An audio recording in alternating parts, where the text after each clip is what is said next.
Hi, and welcome to Modern Teen Therapy. I'm Janet Edgett, and I'm an adolescent psychologist. I practice outside of Philadelphia. I wanted to talk today about one therapeutic technique that can help keep the conversation going between you and your teen clients.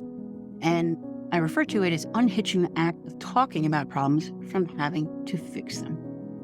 Okay, sometimes I think all we have to do to keep conversations going is to stop doing the things that stop them. Okay. One of the things that stops kids from talking about or keeping a conversation going is if they feel committed to doing something or working on or resolving the problem that they're bringing up. Okay. Here's an example. Therapist invites a teen client to open up to her, and maybe she does.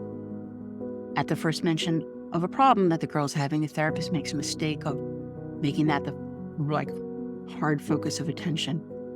And the active conversation that the two of them had been having just vanishes, and then it becomes this stilted question and answer exchange.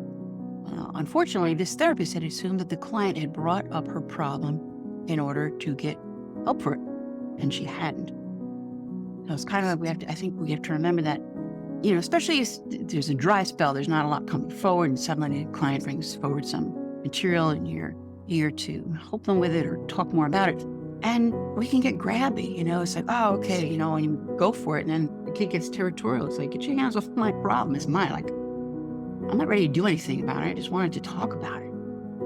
I think sometimes, kids bring up problems or refer to problems they're having before they're ready to actually do anything about them often. One reason is because sometimes the problem just slips out and they're like, oh, shit. Sometimes it's because they're troubled enough by the problems. They want to talk about them, but they're not really ready to make changes. Sometimes they just don't want to lose control over what they feel is their problem and no one else's. I think when we jump the gun on this, two things happen. One, we lose our credibility as somebody who can discern a person's readiness for change, which is very important, being a therapist.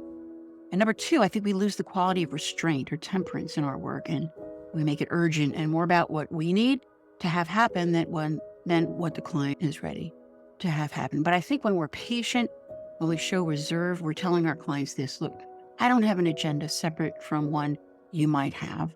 I don't need anything to happen here. I don't need anything to happen here. And I'm open to the idea that what really matters to you may have nothing at all to do with the problems listed on your intake sheet or what your parents told me.